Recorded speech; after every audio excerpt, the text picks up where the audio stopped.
one of the first things I will recommend, like the bare minimum, anyone, if you're doing any kind of marketing, frankly, you need to be collecting emails. You need to find that way that you own a connection and a way to reach your people. And if you have an email, I'd recommend it at least a monthly thing pitch. You're sending something out there to kind of make sure that your name is staying in their world. And from a fan base, I love hearing from, people that I'm interested in. Anything that gives me insight into what's making them do what they do. So it's the first thing I'd recommend is go make sure you're collecting emails and you're talking to your people, and is keeping that going as part of like the ongoing marketing. Do you do like specific things for the individual books, like to push? Do you do any crowdfunding, or do you just kind of release them and sell them as they are? How does that work for you? So for the individual books, I haven't done any crowdfunding yet. That's still something I need to learn and you know and master and get doing. And I know that. So I will when I have a new book out, I have a group of fans who will be ARC readers for me and help get the buzz out there because they can put up reviews before the book actually comes out. There is actually a way to do that. I think it's like number 2 on my list is find who your real fans are and make sure you get them doing special things for you. I also your point about newsletters and mailing lists. So I have my own website.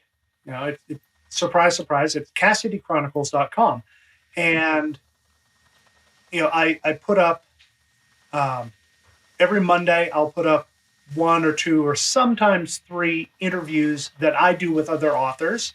So I'm bringing their fans to my website, and I'll interview anybody.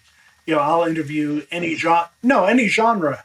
So whether they're writing science fiction or fantasy or romance or poetry or nonfiction, I'm happy to have them on there.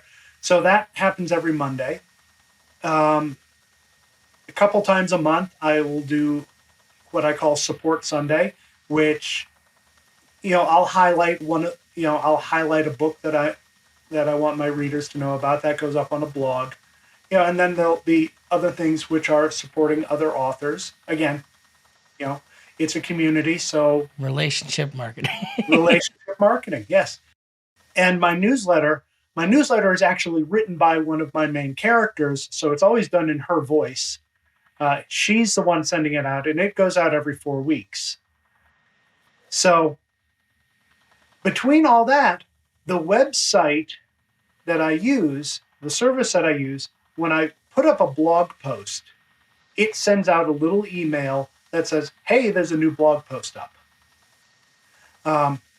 So a few times a week, my readers, my subscribers are reminded, hey, go look at this thing on the website.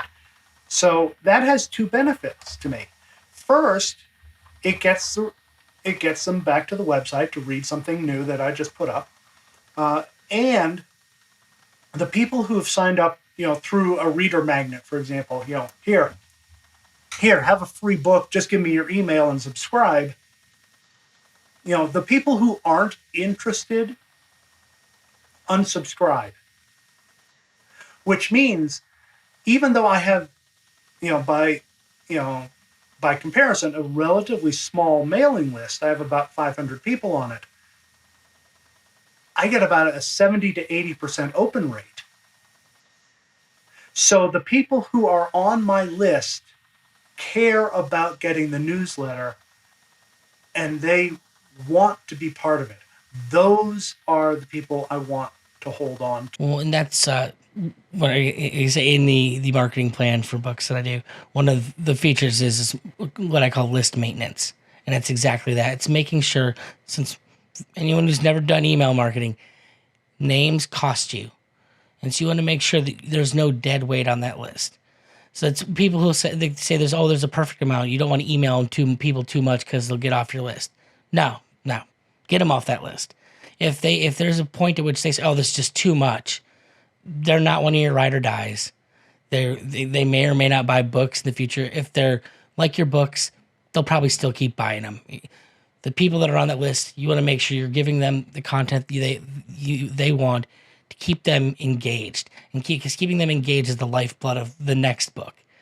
We had the guest I had on last week. I was talking to her, and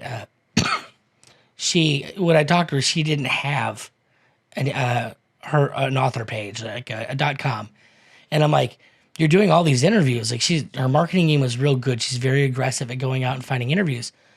But where do you send people when it's all done? And then what do you do with them? Like, you've released 2 fairly successful books, and you've never even collected a single email.